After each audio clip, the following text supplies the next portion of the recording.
之旅不同阶段的信息需求，专栏设立了公众服务，您身边的笑脸，开启您的奥运之旅，认识境外奥运城市，在家给豆豆量身高呢。提示等。哦，3个月长了2厘米，这点那怎么了？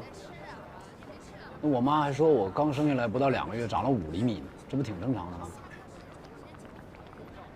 我想表达的意思是，身高是需要对比才能看得出变化的。三体游戏也是一样。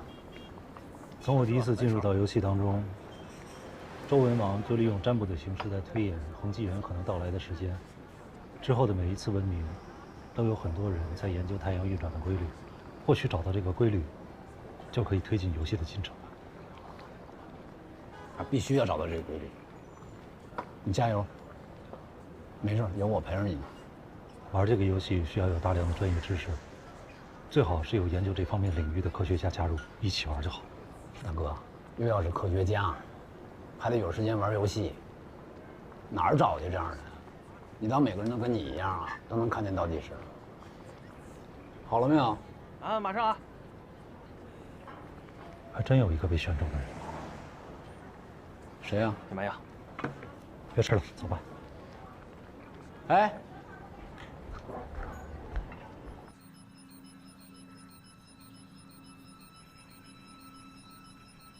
我已经习惯了，这些天，我一直活在闪烁之中。你就是那个被选中的人啊？对，我就是那个天选之人。什么玩意儿这是？哦，这个是我根据宇宙闪烁的原理而制作出的模型。下一步我们要做的就是把它扩展成30万公里长的灯带，然后发射到宇宙当中去，这样我们就能再现那天的宇宙闪烁。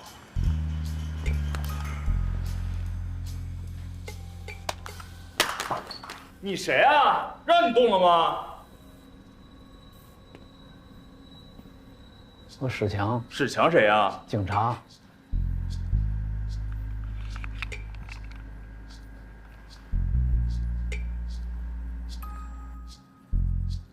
不是，那天警察都来过了，我该说的都说了，不是我干的。虽然说我很想干。沙博士是这样，其实我们今天来呢，就是想给你一个新的切入点，让你了解整个这件事情。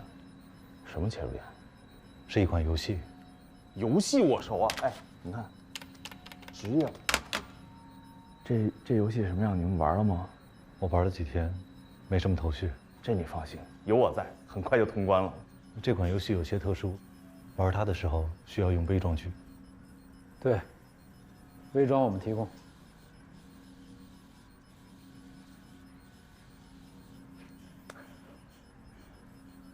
那先来40套吧。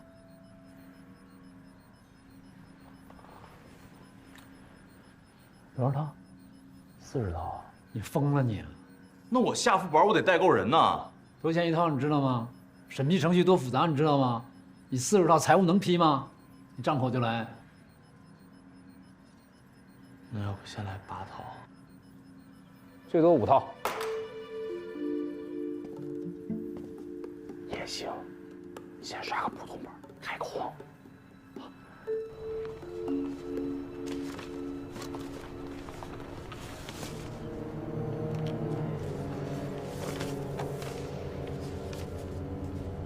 有了这些线索，其他的我都能查得到，但有几个问题，我必须要问一下。没有必要的问题，我建议你不要问。你到底是怎么拿到这些资料的？我之前跟你说过，当许许多多像你和我这样的人联合在一起，很多事情，他们就掩盖不住了。你们到底要干什么？让更多的人知道真相。没有看到这些资料之前，我都不知道科技对环境的危害这么大。你就不担心大众看到了报道之后会对科技产生抵触吗？人们抵触的是科技带来的危害，并不是科技本身。我们只是展现了事实，并没有强迫任何人去选择和判断。你们到底是谁？当你把你们换成我们的时候，就不会问这个问题了。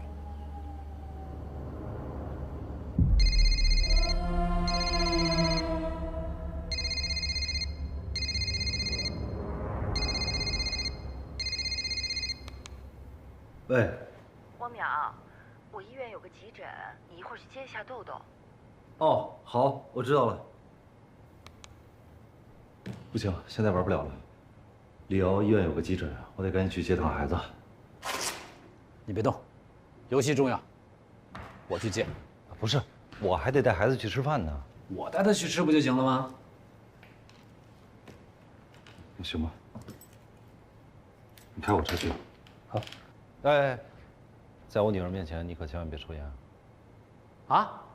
什么？你说什么？我说你在我女儿面前千万别抽烟。知道了。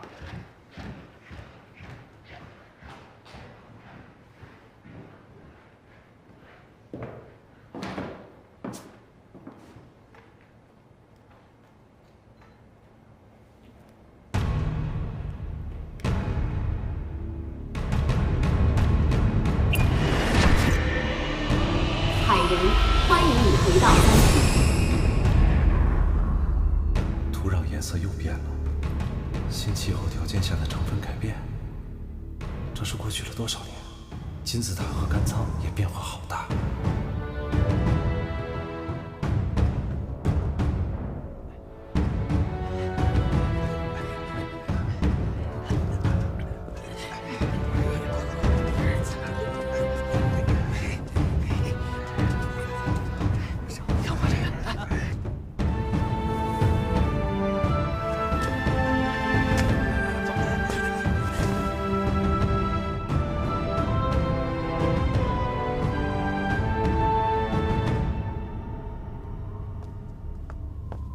海人，你认识我？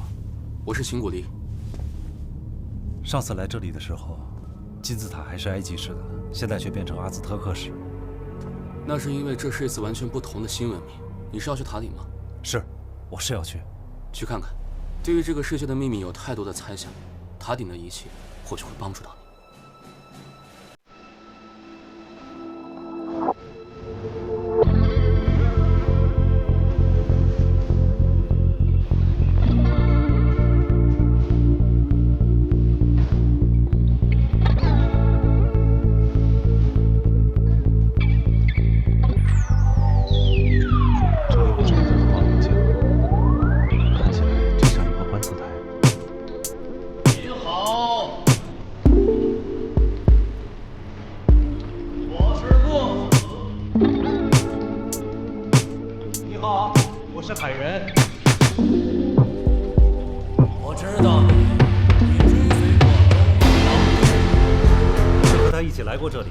但是我并不是他的追随者，因为我不认可他的理论。你是对的。你有找到太阳运行的规律吗？让我带你去看一看上次文明的努力。从周文王的137号文明到今天，文明重新启动了4次，最短的一次只走完石器时代的一半，但139号文明创造了记录。竟然走到了蒸汽时代。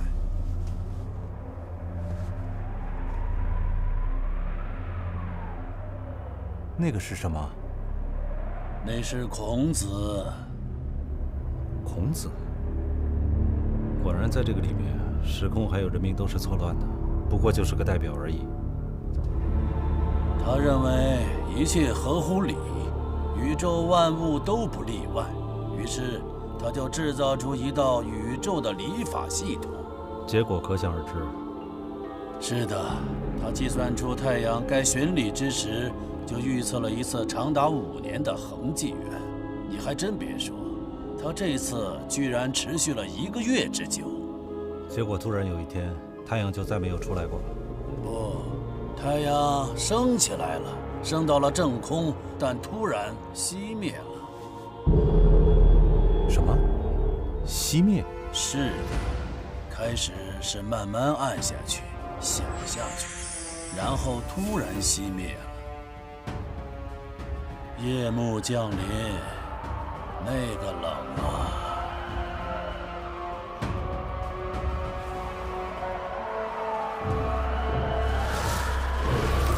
孔子就那么站着，冻成了冰柱。一直战到了现在。那就什么都没有了。在太阳熄灭之后，在那个位置出现了一颗飞星，就像太阳死后的灵魂。你确定太阳是突然熄灭的，飞星是突然出现的吗？是，突然熄灭，飞星就出现了。你可以去看日志数据库，记载不会错的。这怎么可能？突然就熄灭了？现在文明发展到什么程度了？应该是汉朝吧，东汉西汉的就别管了。我有使命，要准确观测太阳的运行。我不像那些巫师、化学家和造物家们，他们动手能力极差，整日沉浸在自己的玄思中，而我却能做出实际的东西。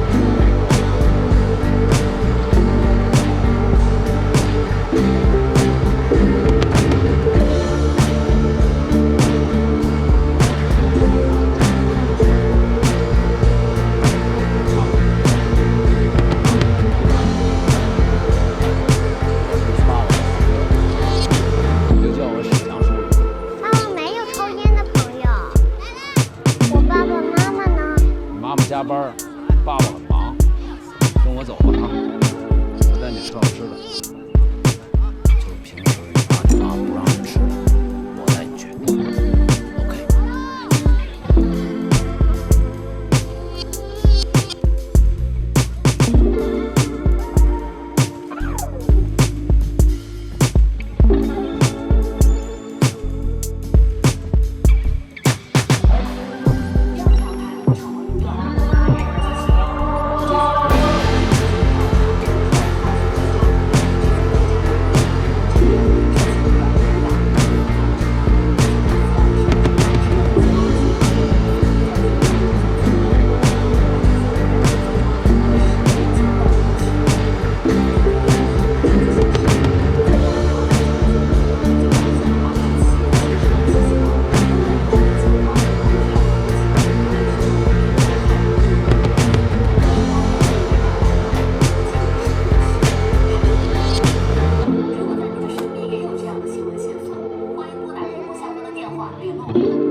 喂，那个记者，木星，你查查在哪儿？吃完了想吃卤煮吗？这个就是你说的实际的东西吗？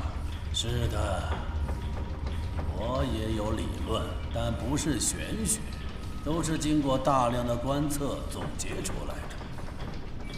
首先，你知道什么是宇宙吗？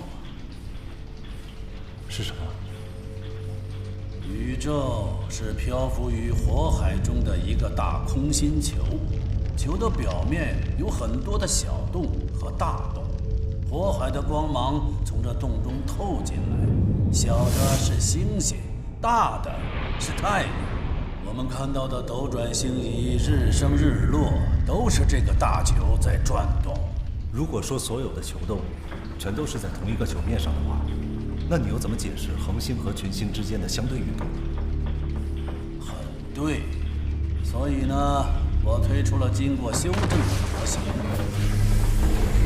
宇宙之球是由2层球壳构成的。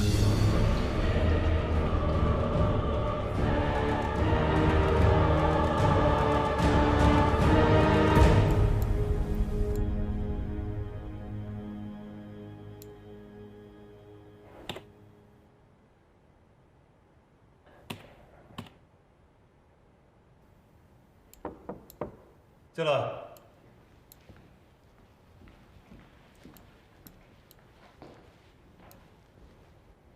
王教授您好，史队在吗？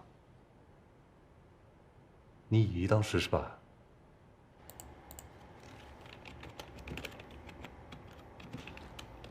我以为你和史队都在游戏里，所以来找他汇报工作，没想到被汪教授征用了。我刚才确实是在游戏里边，但是有些事情我还没有想清楚，所以就暂时退出来了。墨子给我讲了他的巨大仪器的理论结构，我就想在电脑里面做出这样一个简单的模型，方便让我自己理解。可惜我能力有限，还好你来了。这个就是模型了，就像墨子说的，天空是内层壳，上面有大量小洞。接下来我们再做一个外层球壳，上面有一个大洞，然后加上光。对，是这个样子。光透过这个洞进行反射还有散射，就能够把整个的夹层全都照亮，然后这些光再穿过这些小洞，那就是我们晚上所看到的星星。这个理论听上去很棒，但是太阳呢？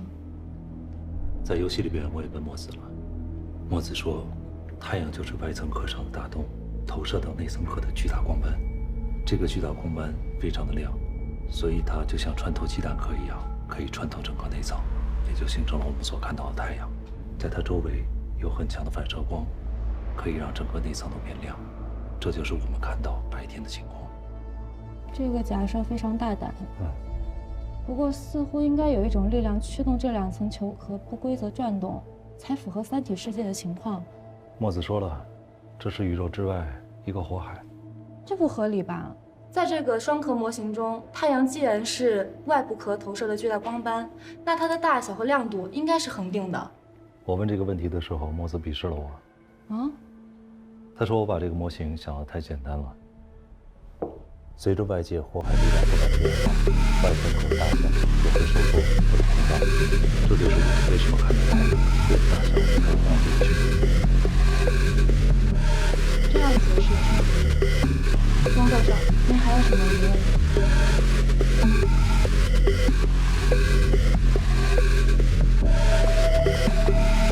卫星呢？没错，这个模型没有考虑到卫星。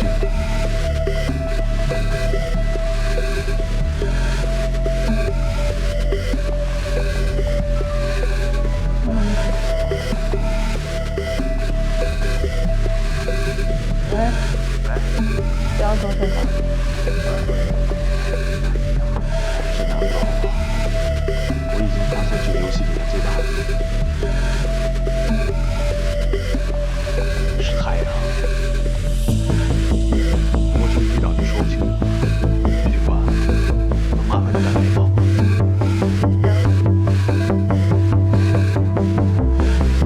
汪教授，我再去找一下沙玉山，不能让我5套装备白费了。好。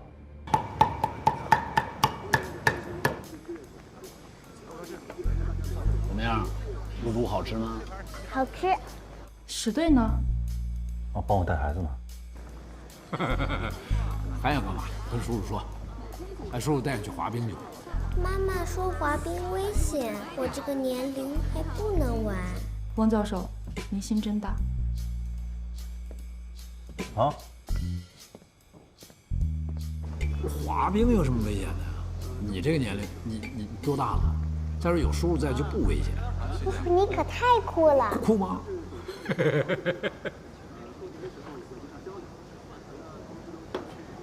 其实叔叔一点都不酷。我儿子小时候啊，总想去玩，我不让。现在想想挺后悔。你说想玩就玩呗，啊，谁知道明天啥样啊？是不是？叔叔，室内不准吸烟。好，咱滑冰去，走。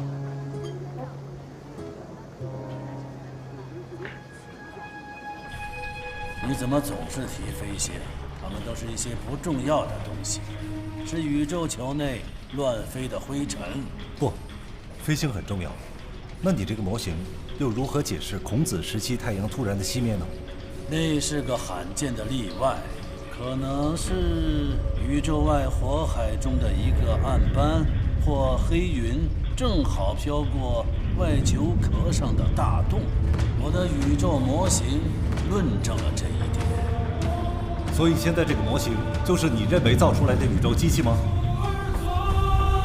对，我制造出来的宇宙机器。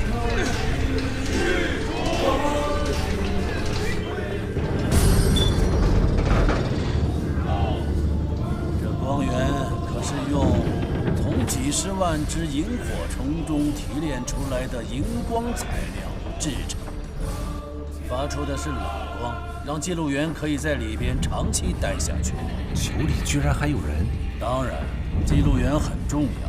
将模拟宇宙设定到现实宇宙的某一状态后，我的机器将准确模拟出未来的宇宙状态，当然也能模拟出太阳的运行状态。它会将这一切都记录下来。这是什么？你的观测记录吗？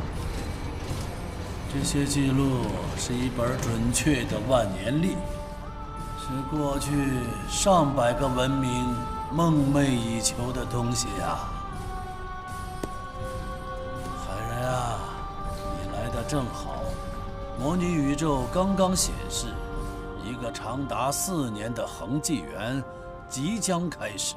汉武帝已经根据我的预测发布了禁炮诏书，让我们等着看看吧。你可以调出游戏的界面，将时光流逝的速度调得快些。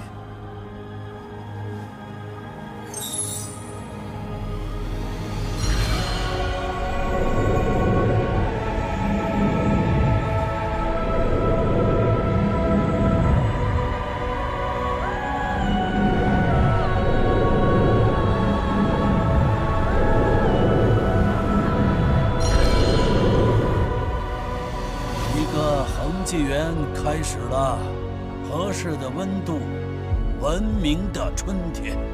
你不下去投身于这美妙的生活吗？刚复活的女性是最渴望爱情的。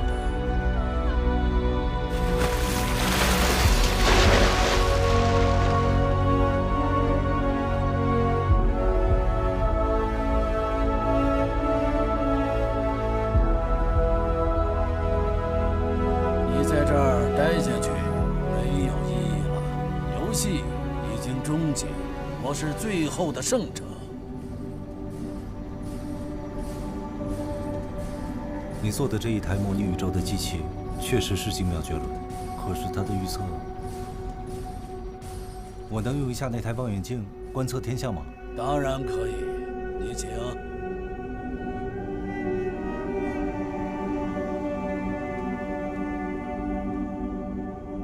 慢着，你要看太阳，得用这个烟熏的滤片。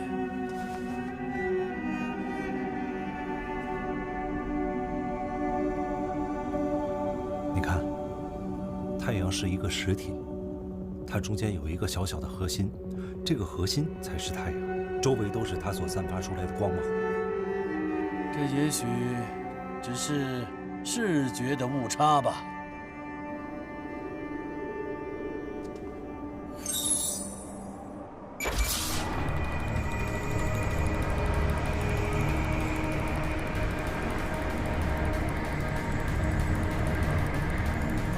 干脆再加快一点，有利于观测天象的运动。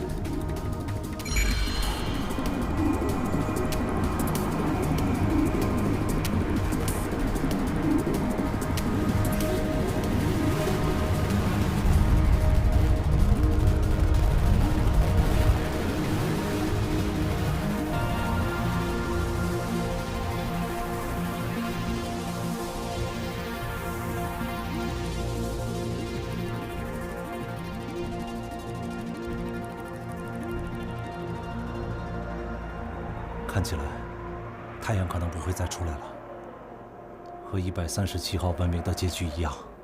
我的预测不会错。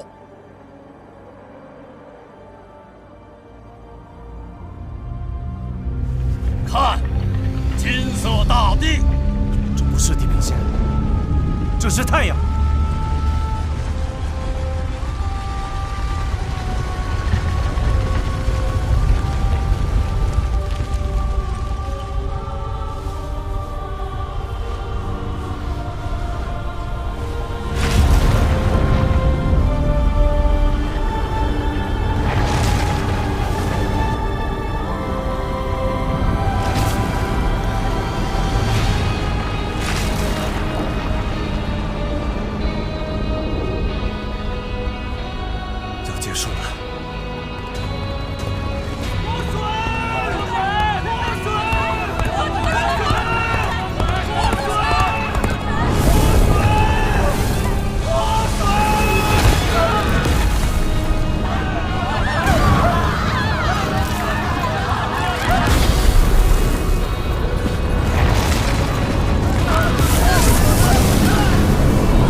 需要脱水了？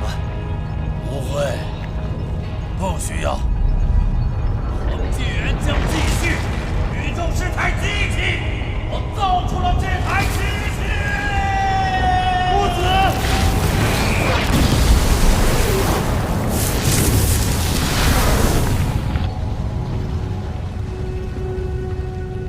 第141号文明在烈焰中毁灭了，该文明进化至东汉层次。 文明的种子仍在，它将重新启动，再次开始在三体世界中命运莫测的进化。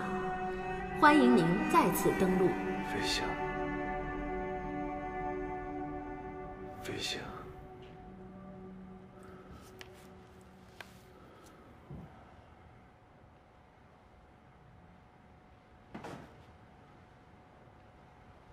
豆豆，谁让你吃冰淇淋了？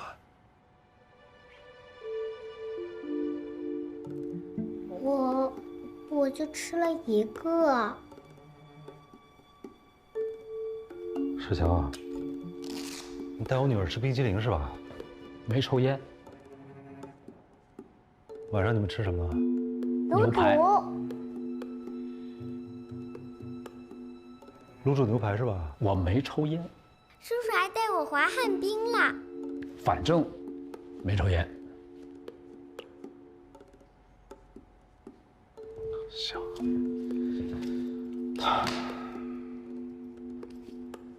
我心真是够大的。拿来。哎，你干嘛呀你？这钥匙给我。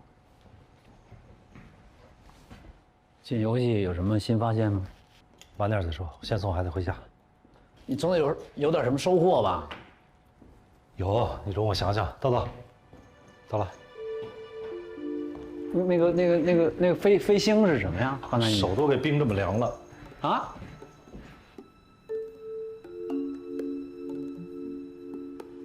没想到我见证了墨子文明的毁灭，伟大的天文现象，太伟大了！这个游戏太伟大了。怎么伟大了？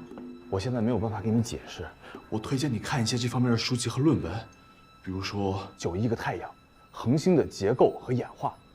回头我列个书单给你。哦，对了，那4套微装我让他们给你寄回来了。你早说玩的是这样的游戏，我就不找他们来了。那一帮人见怪就打，怎么能玩得了这么高级的游戏？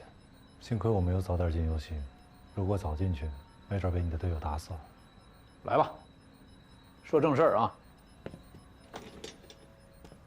3位，你们呢，玩这游戏也玩了一段时间了。 咱们今天的目标就是你们说完，每一句话我都能听懂，就算成了，行吧？来吧。在这个游戏里，文明在恒纪元的时候会获得短暂的发展，在乱纪元的时候，文明会停止发展，甚至于毁灭。所以说，这个游戏的任务就是找出恒纪元出现的规律。能明白？就好像春夏秋冬一样。 我们的古人为了农业生产，必须总结出4季变化的规律。比如说古代时候的历法、节气，都是为了把这些规律总结出来，好让人们能够在春天播种、秋天收获，储存粮食。然后过冬。也能明白。但是游戏世界里的太阳并不像四季变化那么容易掌握，恒纪元和烂纪元的规律非常混乱，就像地震一样，我们的科技发展到今天都没有办法预测。所以，只要能预测恒纪元，那这游戏就算通关了。没错。那预测呀？所有3体游戏中的人都在预测恒纪元。周文王用占卜的方式来预测恒纪元，139号文明的人为了预测恒纪元，穿越整个的世界去观测太阳。孔子利用宇宙礼法去预测，墨子利用自己建起来的宇宙巨大模型来预测恒纪元。他们所有的人都渴望得到一本准确的万年历。明白。他们很努力，但是并没有成功。那为什么呢？因为3体的世界和我们的世界不同。哪儿不同了？太阳。知己。这次的太阳怎么了？太阳突然出现在面前，巨大无比。不明白。这么说，就像在我们现在的世界里面，黎明的时候，太阳刚刚升起来，但就在1秒钟，就1秒钟之后，太阳突然就跳到了正午的位置。而且墨子说了，在孔子那个时期，太阳熄灭就是突然之间发生的。他还是没明白。你来看，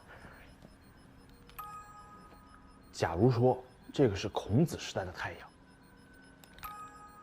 突然之间它就熄灭了。太阳有开关，那不可能啊！但是太阳会移动啊，它可以用非常快的速度远离或者靠近我们，因为速度太快了，所以看上去就好像开灯还有关灯一样。明白了。孔子的关灯，那就相当于太阳飞速远离；墨子的开灯，那就是太阳迅速靠近，对吧？没错。而且墨子还透露了一个非常重要的信息，就是在孔子时期，太阳突然熄灭之后，天空中出现了一颗飞星。如果这一切都是真的，那我认为只有一种可能，就是太阳突然熄灭之后，原本被太阳光芒所掩盖的飞星，就得以被我们看到了。又不明白了。手电包着，那个就是太阳啊，这个就是飞星。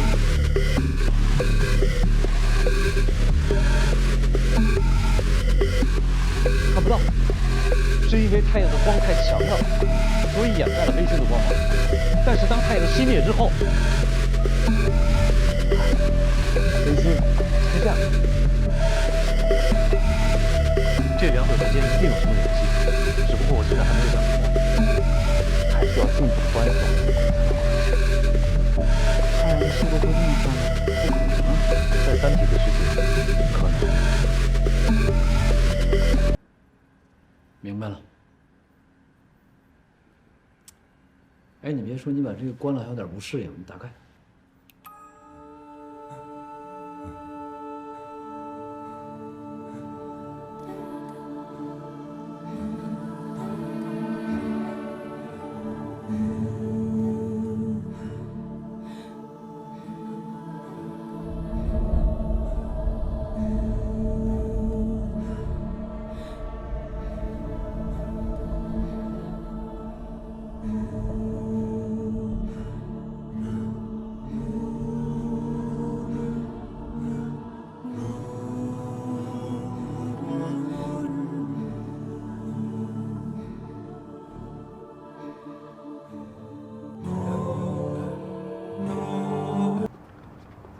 游戏中太阳的运行如此没有规律，已经是我们常识之外的事情，就好像宇宙闪烁一样，不可理喻。我现在开始慢慢明白这个游戏。或许我们找到太阳运行的规律之后，就能明白宇宙闪烁是怎么回事。沈宇飞说的没错，答案就在游戏里面。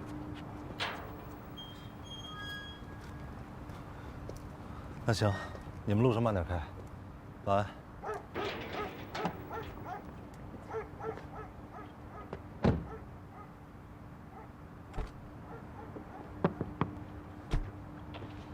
怎么了？那沙玉山他只玩了一次，就有这么多发现，是不是研究天体物理的会有帮助啊？那肯定的呀。那要这样的话，我觉得你还有个墙外援啊。谁呀？叶文洁啊，研究天体物理的，比沙玉山还闲，说不定还很喜欢跟人聊天。你琢磨琢磨。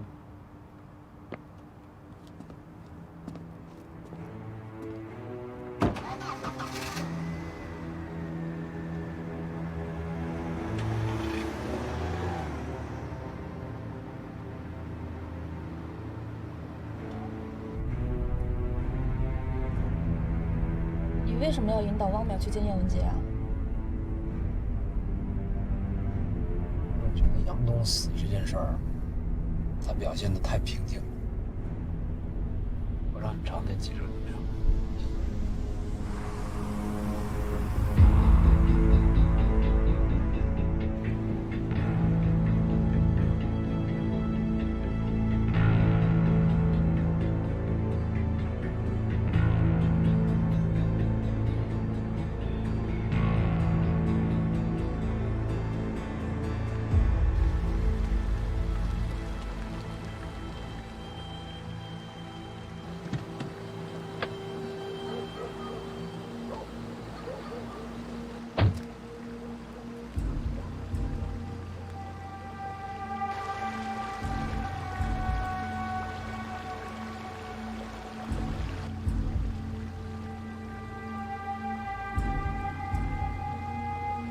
喂，叶老师啊，不好意思啊，这么晚打扰您。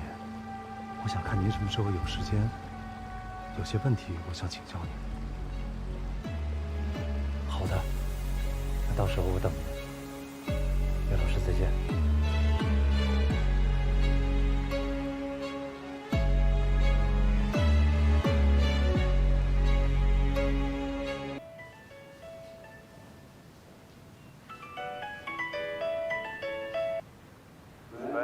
喂，您好，请问是有什么新闻线索要提供吗？我找木星。您找木星是有什么新闻线索要提供吗？说一下。木星大记者，你就不能雇一个接线员吗？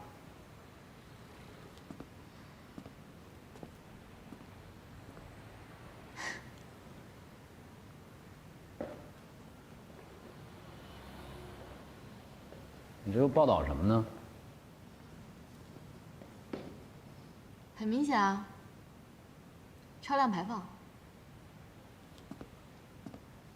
你都哪儿来的这消息啊？总会有人提供线索的，像我这样的人多了，真相就不容易被掩盖住。你们？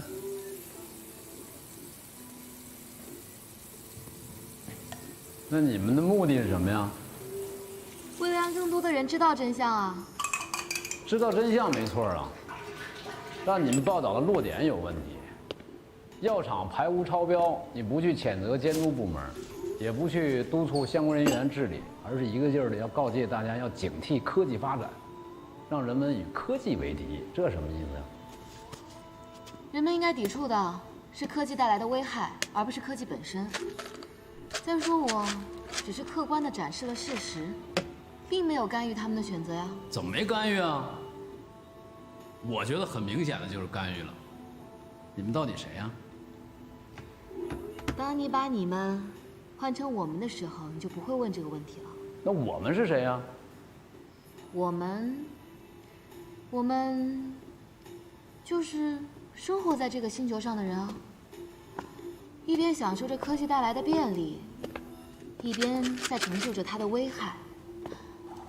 我呢，就是想成为那个揭露真相的人，而你，就是那个掩盖真相的人。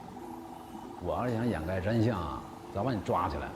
哼，你又不是没抓过。只是很可惜，上一次你没有给我提供什么有用的线索。哎，如果下次有什么有价值的线索，我欢迎你随时来找我。我看了你的报道，原来不这样，原来陈述事实的时候都非常客观，现在呢，明显是带着不怀好意的引导性。你好好想想，这为什么？啊？我早晚会查出来，你们到底是谁。好啊，那我们就一起查呗。 An explosion ripped through a lab earlier this morning. Several of the country's top scientists were conducting as experiments. We're in charge of the scene there now. What we'll tell the public is the scientists died in an unfortunate accident during the experiment. What we've got is much worse. The cause of the explosion is still under investigation. Stay tuned for more details. The enemy has already begun his massacre. They were playing bridge at one of their monthly get-togethers. They even got a Nobel Prize winner. They're getting more bold. We can't afford just to sit around. We need to react.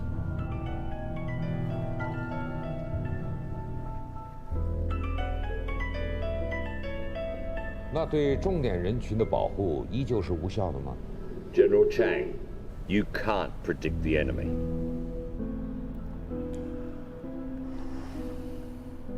喂，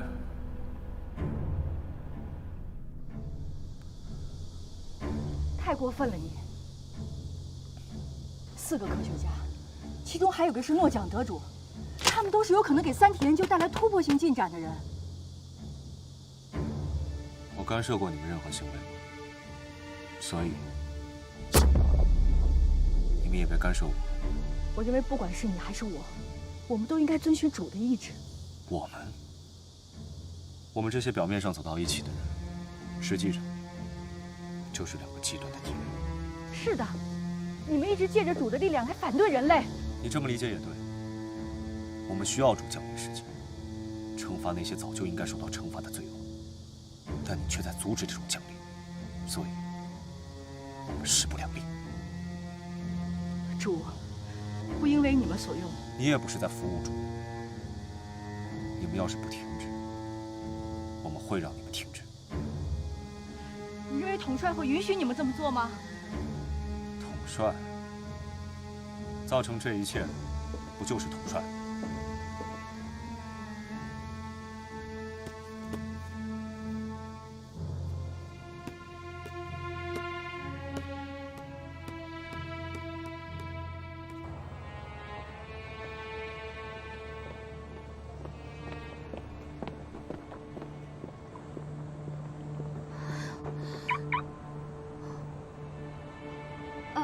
是您的车吧？不好意思啊，我把您的车撞了，实在不好意思。你这么说，我就明白了。之前我在论文上看到的都是你的理论，没想到你的实践已经到了这么深的程度。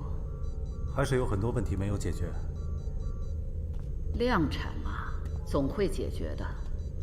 之前我就说过。 你研究应用物理很有现实意义，但还是自己的知识储备太浅了，不然也不会麻烦您，向您请教这么多关于恒星运动的问题。谢谢你今天能过来，叶老师。我今天给你讲的理论是书上有的，你的实验室才让我大开眼界，算是我们俩相互交流学习吧。 我还有个问题想向您请教，您了解飞星吗？飞星？你说的是流星，还是自转和公转周期都不稳定的恒星？恒星？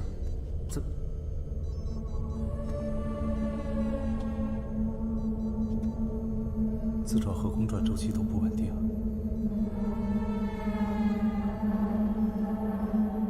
自转和公转周期都不稳定的恒星。啊，这边请。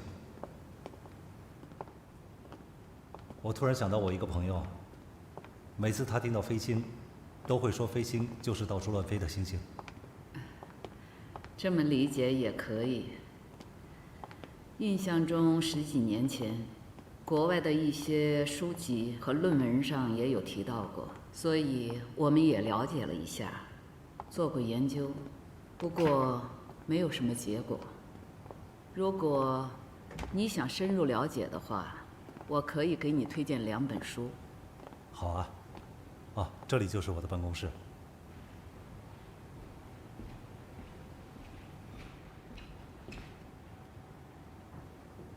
叶老师，您坐。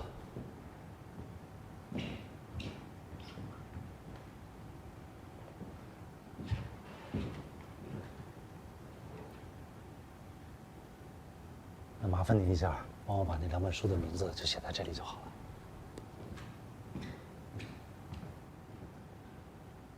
了。叶老师，这个红参还是您送我的，我经常拿它泡点水喝，挺好的，谢谢您啊。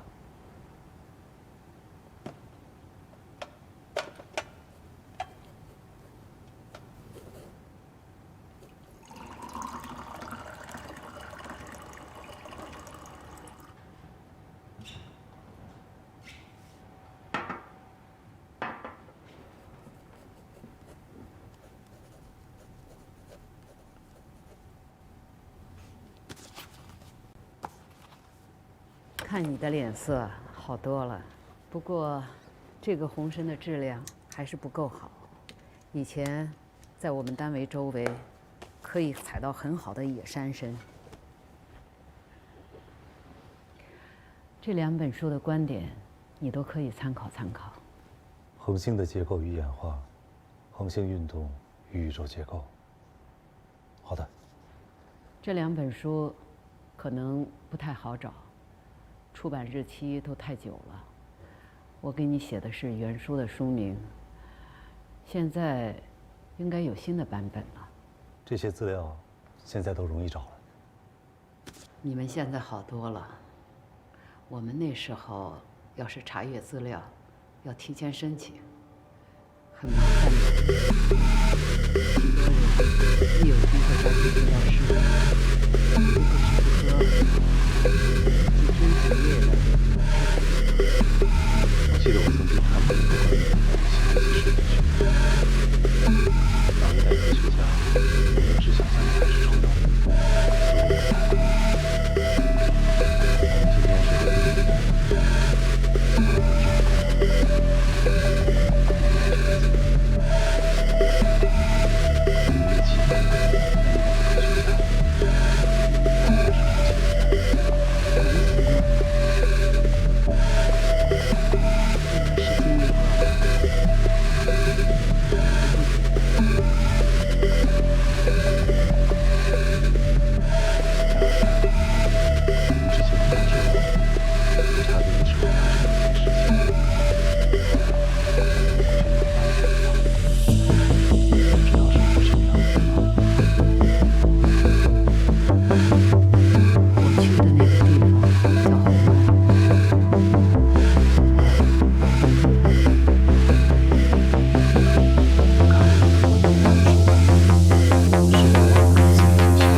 今天是个工作隔离周期那么长，有家属的你就别想了，我就差跟你硬掉了我。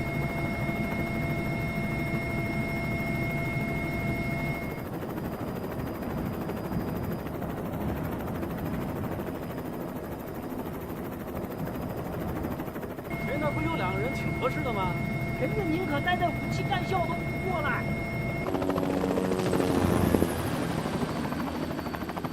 这种违反常规的硬调不能再来了啊！我跟你说，你这个项目本身就是违反常规的，这出了事我来负责不就得了？你负得了这个责任吗你？你一头扎在技术里头，红岸跟其他国防重点项目不同，它的复杂不杂在技术之外。你也知道复杂呀，北边在搞，西方也在搞，你现在人都不给我，你让我怎么完成任务？我怎么？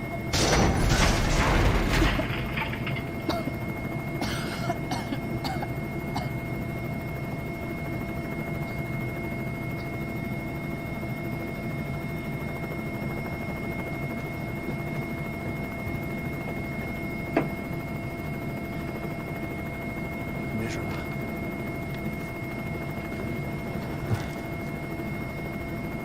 太阳辐射层内可能产生的能量界面和其反射特性，这篇论文是你写的吗？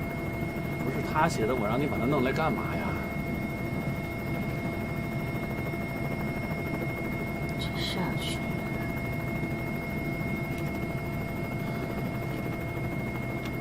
红岸基地。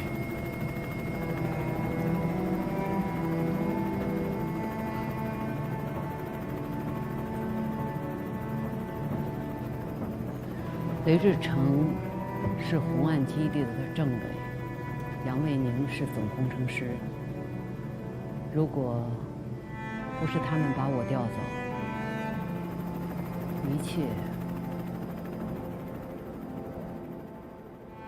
一切都会完全不一样。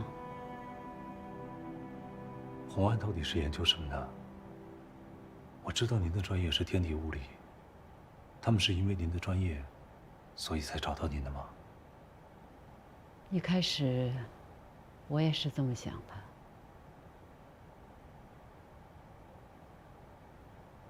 杨卫宁是个好人。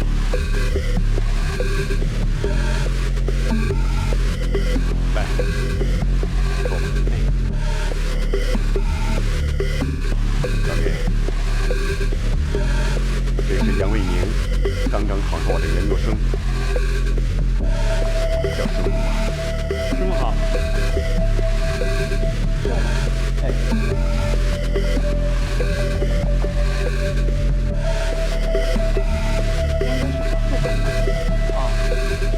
倾向于实验和应用方面的设计。跟我的研究理论不太一样。李老师可是研究理论物理的。哦，我想投身于时代，做一些实际的贡献。理论是应用的基础。发现自然规律，难道不是对时代最大的贡献吗？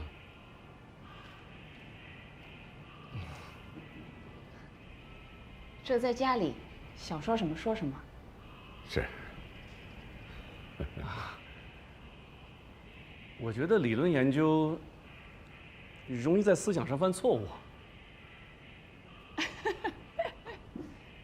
老叶，你可收了个好学生啊！师母，我给您买了点水果，我给您洗洗去啊。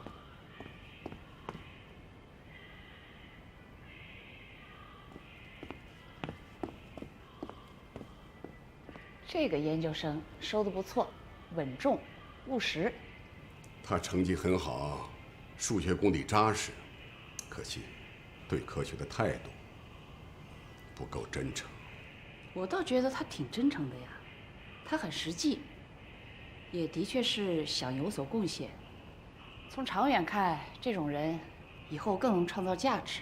科学就是科学，真实就是真实，打不了折扣的。行了行了，这个话题咱俩从来就没有谈论过。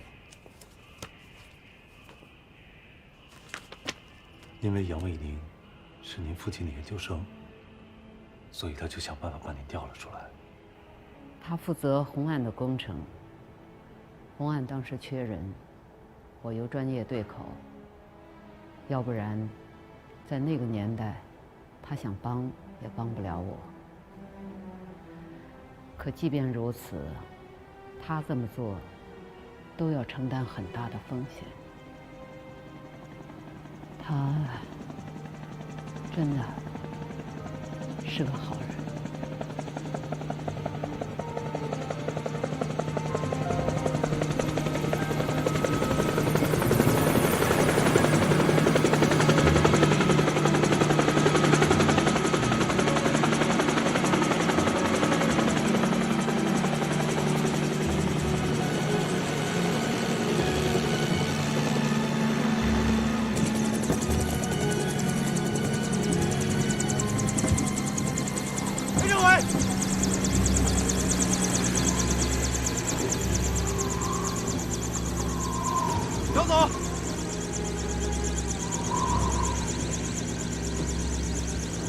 谢谢你，自己可以。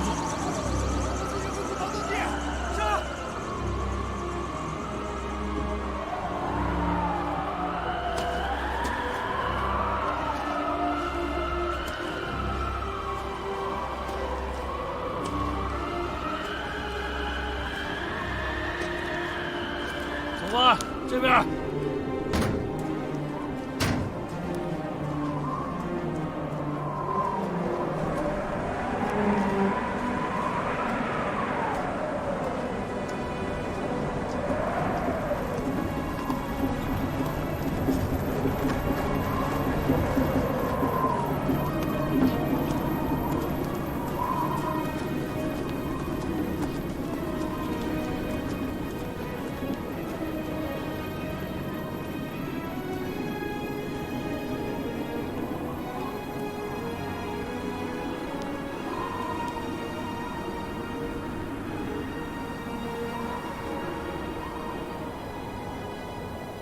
叶文洁，现在我给你一个机会。这是一个国防科研基地，里边正在进行的研究，可能你的专业知识用得上。具体的，让杨总工程师为你介绍。但能不能把握住这次机会，那就要看你的了。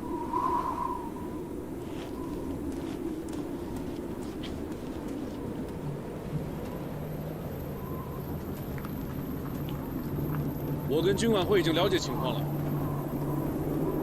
虽然说程丽华力主重判，但是以你的情况，应该是10年左右。如果说10年之内表现良好的话，还可以减刑。但是这儿是最高密集的研究机构。当初叶老也说他有问题，你也有问题，所以以你们的情况。一旦进到这里，可能一辈子都出不来了。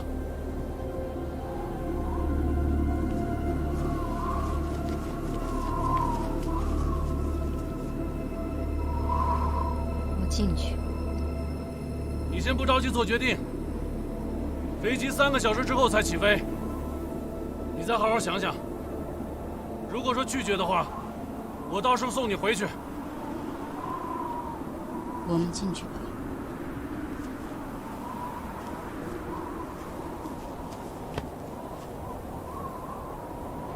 你要慎重。你知不知道进去之后意味着什么？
机油味儿，味道比较重，但还好，你很快就会适应的。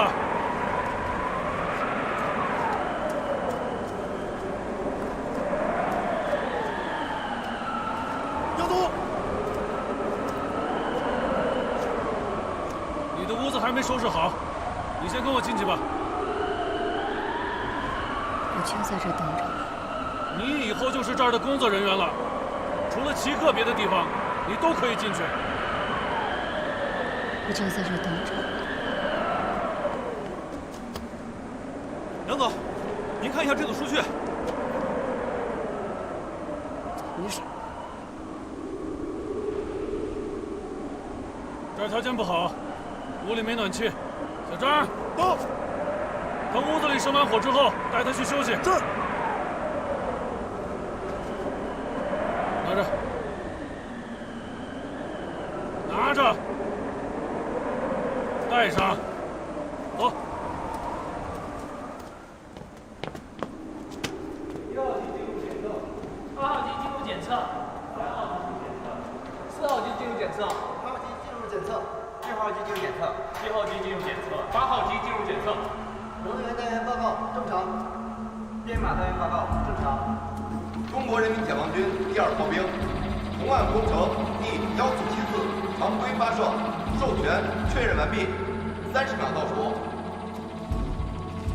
目标类别甲3，坐标序列号 BN 2栋198 F， 定位校核完毕，25秒倒数。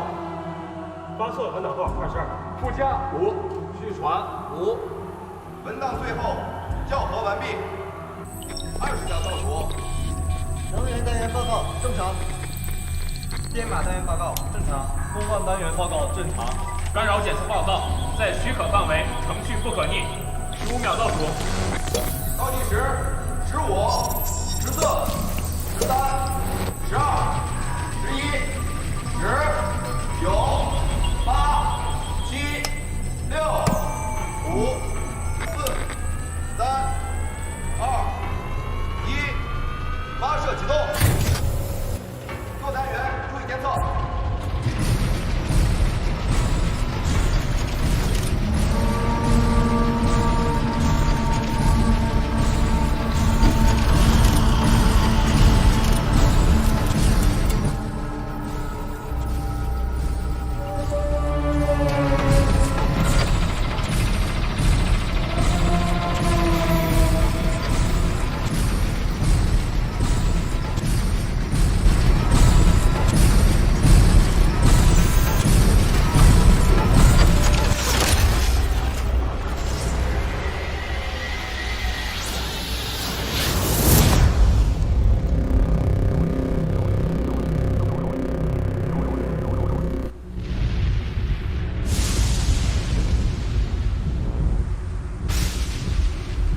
这个练好手好都觉得痒痒，喜欢说的好。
出的审批流程，对我也没有什么太大的影响。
身不进。